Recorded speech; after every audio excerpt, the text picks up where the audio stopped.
Good to have you on 360 Sports on Trust TV. I am Adeni Ajishafe. Well, it's time to take you around the world of sport again, where we actually give you details in the world of sport. Always very juicy. Now, let's start from the home news, talking about the NLO Youth League that will be coming up. But right now, there have been modalities to that particular league. NLO Youth League birth certificate need, that is NIN, among conditions for players' registration, coming from the Secretariat of the Nationwide League One right now to let you know that the Division 2 and Division 3 has been merged together. They will be merged, and now they will be having NLO Youth League, as it's being called, and players at least age 19 downward will be given that chance to be able to play in the Youth League. And the fact that it's now to be called NLO Youth League. And now let's look at update from the NLO. That's the NLO update there, as we quickly look at what they said. Having set an age limit of between 16 to 19, and as a way to checkmate age cheating, the NLO insists that all players to be registered for the Youth League must submit their birth certificate, primary school leaving certificate, and the national identification number. At least they are trying to sanitize our league, getting it to its best. And now they have to add all this for them to get the right players from age 16 to 19 that will be playing in the NLO, Nationwide League One Youth League.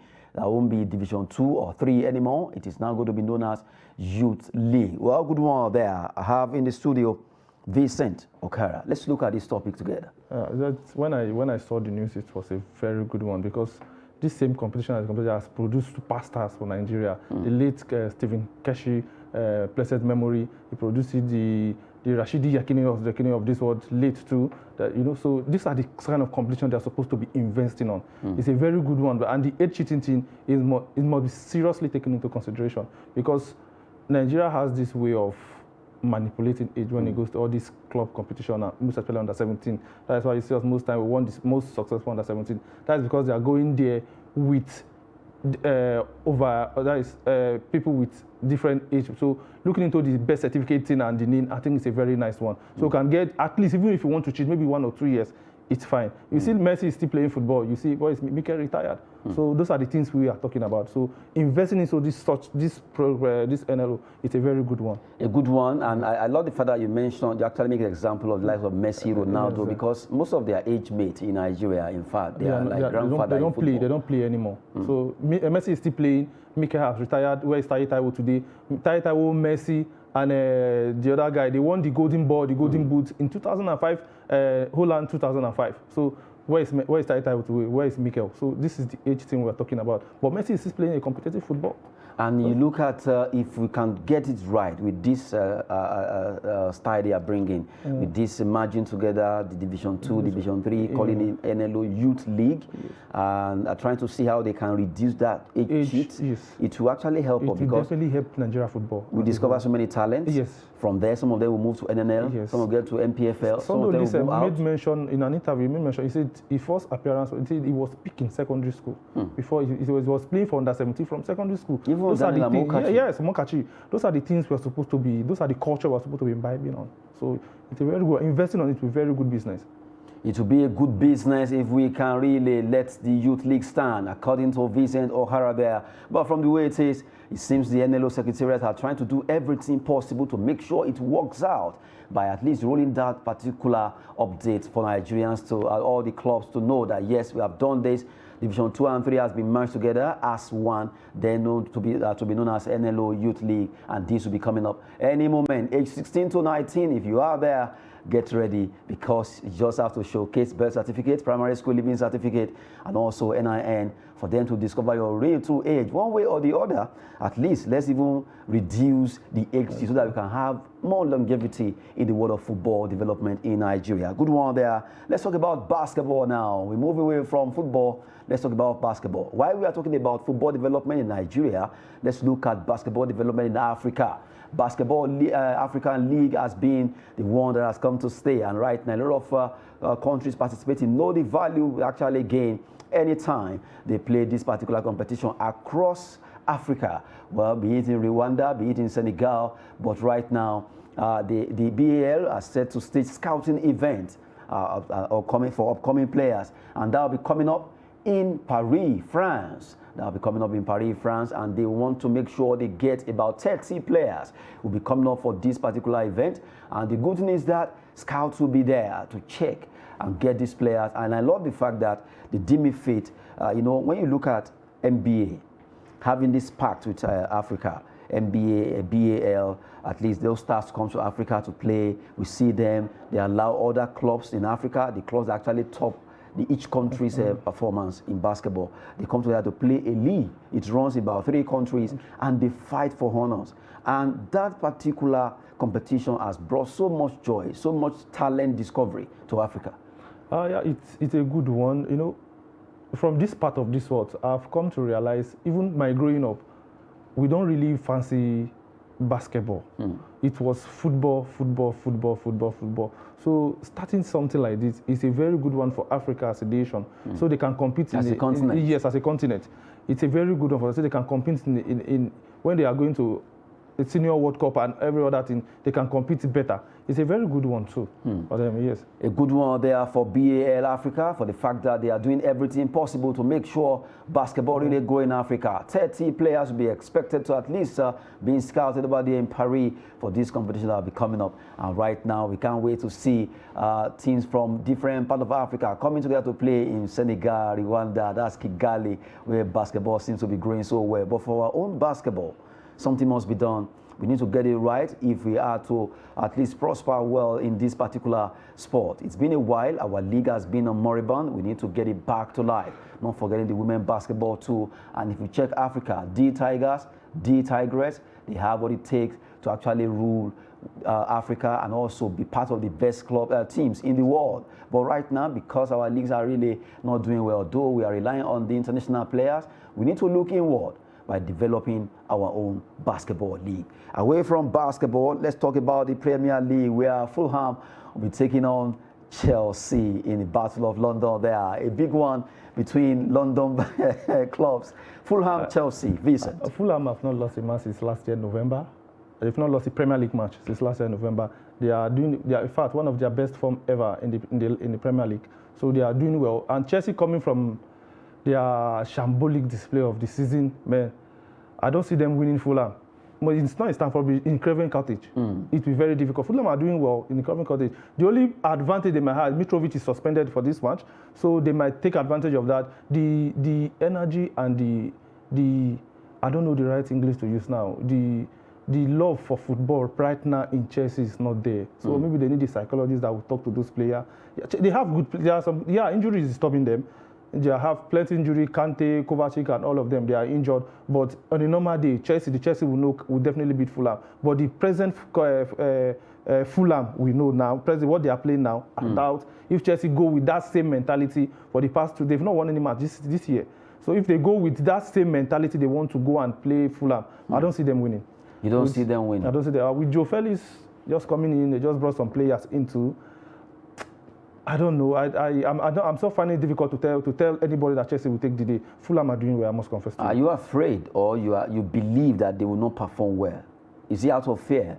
I am not a Chelsea fan, so I'm not fair. Just their present results, the past, what they played against Man City. Even the energy, the flair, the panache, like a normal Chelsea team that would play a good football, do or die attitude is no more there. The coach. Yeah, people are blaming the coach. He needs time. He came out to say yesterday, he said when Arteta came to Arsenal, they gave him time. Guardiola, they gave him time. Everybody struggled at the start. He said they should also give him time. He said he's human too. They should also give him time. So Potter and Chelsea today, a draw for me. A draw? Yes. Against Fulham? Against Fulham. Craven Cottage will be the place to be between Fulham and Chelsea. Battle of London, we call it. Who will win this battle? Because we know how good Fulham can be right now. They can be very determined.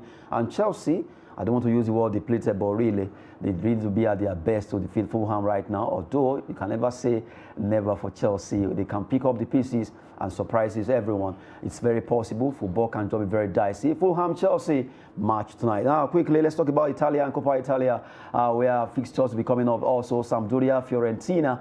We have Roma, Genoa. Let's take it one by one. Fiorentina, Sampdoria. Who do you support here? Fiorentina are doing well. Sampdoria, both of them, and a mid-table team, both of them. For Fiorentina in 5th on the table, Sampdoria 12th on the table. So, that is a very close one. Copa Italia, it's a cup competition. Anybody can win. That is a good thing about cup competition. Okay, so since you are refusing to pick, we saw a surprise in the Premier League. We saw a surprise in the Premier League yesterday. So yes, anybody can win. We saw what Torino did. Yeah. So between no matter how, one must go at least. One of them must win. On paper, Fiorentina looks. They are going to win. Record they have a Fiorentina are a very big team in Italy. Okay, so what about Roma? No, Roma are going to win. Mourinho is still on suspension. So and assistant to Mourinho, their assistant coach, he said he has never lost a match as an assistant to Mourinho. Yeah. Yes, he has always been winning. I hope this will come to play.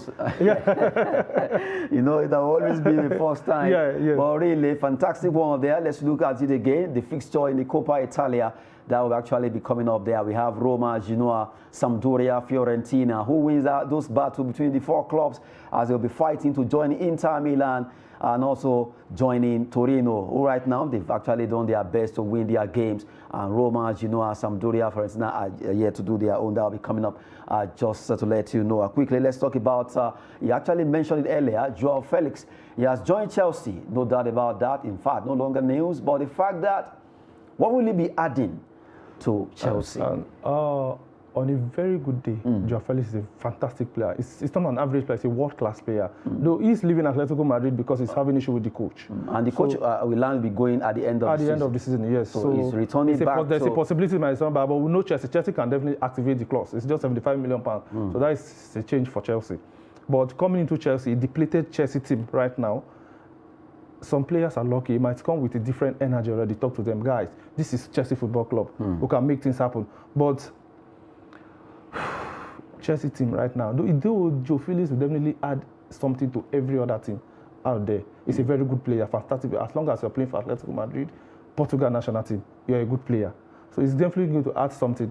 But the present energy in Chelsea team now, either it's a two-way thing, either good or bad. But I think it's not registered yet, but as of this morning, it's not still registered. But if they can register before 12 midday this afternoon, it will definitely play. So, well, from the way it is, Joao Felix will be fighting. Let's see if, from the way Chelsea is actually going, they have a new player now. But let me take you back.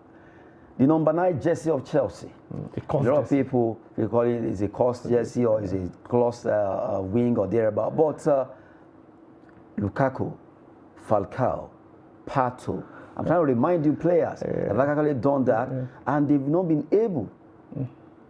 Aubameyang now. Yeah, I think it's the worst so far. I think they brought him against Manchester City in their Premier League. They have to. Are you sure it's the worst? Do you remember Pato? When Drogba came to Chelsea, they gave him the jersey. He said no.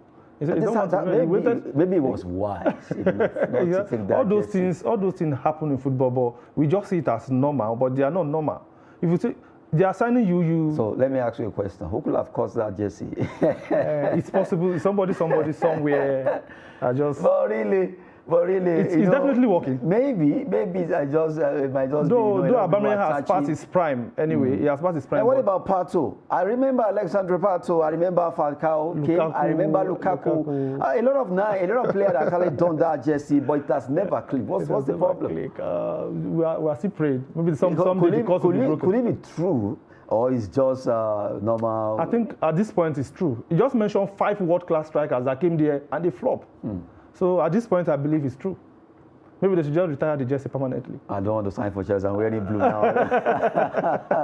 Just to add some flair to the show, really, we've been talking about Chelsea getting Joao Felix and asking the question, what will he be adding or bringing to the table of the Blues? Will he be changing the narrative where everybody believes that whoever tops 9 there don't get to click with the team? Well, we wait to see if Joao Felix, at least 5th costless player in history of football, will he be adding to Chelsea since he moved to join them on loan right now. Well, we wait to see what he'll be doing concerning that particular scenario. He has joined them right now. Well, let's talk about in Nigeria. His name is Paul Onuachu. Onuachu played for Genk, but right now news have it that West Ham United are really plotting move for Paul Onuachu, who really has been a fantastic player for Genk of Belgium over there in the Jupiler League? Anytime, any day. Paul naturally, it's a very good striker in a good team. But I wouldn't. If I'm his agent, I wouldn't advise him to play for West Ham. West Ham are struggling. They've scored just the same goal he has scored for Genk this season. That is the goal West Ham has scored, just 15 goals. Maybe. What about if they are looking at EPL player? I want to play in EPL. Every player's dream is to play in EPL, but it's move at the right time. At the beginning of this season, Aston Villa came in. Crystal Palace came in, but I think they said he turned Aston Villa down because of the playing time. He said he wants a guarantee, he wants to be playing regularly. That's why he turned Aston Villa down. Gerrard wanted to sign him. He said no. He said he wants it, and Gerrard cannot guarantee him a first starter. That is why he refused to go to us. But presently, if I'm his agent now, yeah, the money is there. Everybody, it's a dream country for every player. They want to play, even if it's one day, even if it's one appearance. It's a dream appearance. For now, West Ham are not doing well. They're struggling. They brought in Gianluca Samaka from Sampdoria, the same Sampdoria. He just scored 4 goals this season, and it comes in the Europa competition. So if I'm Onacho, he's a very good striker. He's still doing well in Genk. Hold on, finish the season there. Let's see where the position West Ham will end this season before we make that move. But it will be a very nice one for him. West Ham is a big team. It's though a mid-table team in Premier League, but it's a very, very big team in England. I remember Emenike. Remember Emenike actually joined? There are 2 different... No, I'm trying to remind... I'm trying to bring out something that... Okay, it seems at times EPL, I've seen some Nigerians actually moving there and they never played. I remember Agawa, I remember Emenike, I remember that Ahmed Musa even joined Leicester. Yes, Leicester. And currently we know how Dennis is struggling with Nottingham Forest. Yes, so we've seen Iheanacho. Those are the things I took into consideration when I saw the news too. I said, just stay where you are. He's scoring goals where he is. The function of a striker is to score goals. So he's scoring goals where he's calm down for us. If West Ham side, when you come in, when the first 2-3 matches, if you don't score, the confidence will start dropping. Because they will win you. If you lose like 4-5 matches, the confidence is gone. So as a striker, if you don't score, you know how it is. So but the likes of Kanu Anko, Yakubu Ayegbeni, Mikel Obi, they had very good time in EPL. Like you made mention Kanu. Kanu came into Arsenal when Arsenal was doing well. He was coming from Ajax Champions League winning team. He was doing well too. Arsenal was doing well. They brought Mikel in when he was still young. So he had players surrounded. He was surrounded by good players that influenced his playing, and a Mourinho factor came in. Ayegbeni, the same player too. Now, what about Ayegbeni? Ayegbeni is a complete striker. So others are not complete. Onachu is just. It's not. Onachu just want to score goal. It's not more of a team player. Just push the ball for me, let me score. You look at the stature and everything. It's just maybe not ball, and it's a. Onachu is like the current player of Man City. Like Haaland. Haaland is not more of a team player. Just play the ball for me, I will score. That's Onachu. So, and if you're playing in West Ham will not do all the job for you. You have to join them and do the job. It's not like a team like Man City or maybe Arsenal that are playing a tiki-taka football that you know. So I would advise him to stay at Genk for now. According to Vincent O'Hara, maybe he should be an agent. Good one there. We have 2 more stories before we wrap it up. Manchester United and Chelsea. There could be a war there by a player called Kyle Walker-Peters. That's the story we're looking at. Chelsea, Man United are keen on Southampton right back. Kyle Walker-Peters has been a fantastic player for Southampton, and right now the Blues and the team from Old Trafford could be going for him. Walker-Peters, the former Tottenham man. It's a very good player, but going to Chelsea, if not for the injury of James, the right back that is presently injured, I don't see him play. When he goes, he cannot bench James, so you have to take that factor into consideration. And if he goes to Man, you cannot bench. It's going to be a backup for Dalot. Yes, but it's a very good player. Though it's still young, good player, prospect, yes, but let him play for Southampton first. He should play with Southampton first. Anyway, let's take the last one has to do with Aubameyang, the Gabonese striker, right now trying to retrace his step back to Barcelona, saying, well, from the way it is, he wants to leave Chelsea and return to Nou Camp. The coach that signed him, Tuchel, that signed him after some weeks, unfortunately, he was sacked. So, and things are not going well for him presently. I heard the Grant Potter does not like his kind of play. So things are not just working for him. But going back to Barcelona will be better because I think Barcelona sold him to Chelsea because of the financial aspect of it. Because they took him free from Arsenal and they got a bunch of 10.5 million. They sold him. I think now they can actually take him back for less than that. So I think going back to Barcelona will be a better one for him. What if Barcelona doesn't want to take him back? But definitely in atom of all this news, there's a truth there. So, But and I look at Arsenal now, they'll be like, well, at least he's gone. He's gone. Yeah, like, it was the highest earner in Arsenal. It was the highest earner in Arsenal. It's a problem for Arteta. You know, Arteta, as a young coach, doesn't know how to handle all those big players like Aubameyang. So he had to learn, and that is the best thing that ever happened to Arsenal. And it's actually working for him now. Yes. But for Aubameyang, I know he did well in Dortmund, Borussia Dortmund. Yeah. He actually moved. Even Barcelona, at least we saw his impact. Yeah. But I don't know what happened. Chelsea. Arsenal, at least he had some. He scored a very good goal for Arsenal. The thing is, presently now, Chelsea are not doing well. See, Edward Mendy won, as of 16 months ago, he was the best keeper in Champions League when Chelsea. So now, he's conceding goals. That is not because it's not better, but because Chelsea are not doing well, it makes it look as if he's not a good keeper anymore. But haven't we seen where clubs will not be doing well, but the player will still stand out? The likes of Aubameyang. It's a striker. If you don't give striker ball, striker will not score. So the ball is not coming for the striker. So nobody's scoring in Chelsea. Maybe striker should hustle for the ball. A good one there coming from Vincent Okara. Good to have you. Thank you. You're welcome. I am Adeniyi Ajishafe, where sport is always business and fitness. It's 360 Sport on Trust TV. Thanks for watching.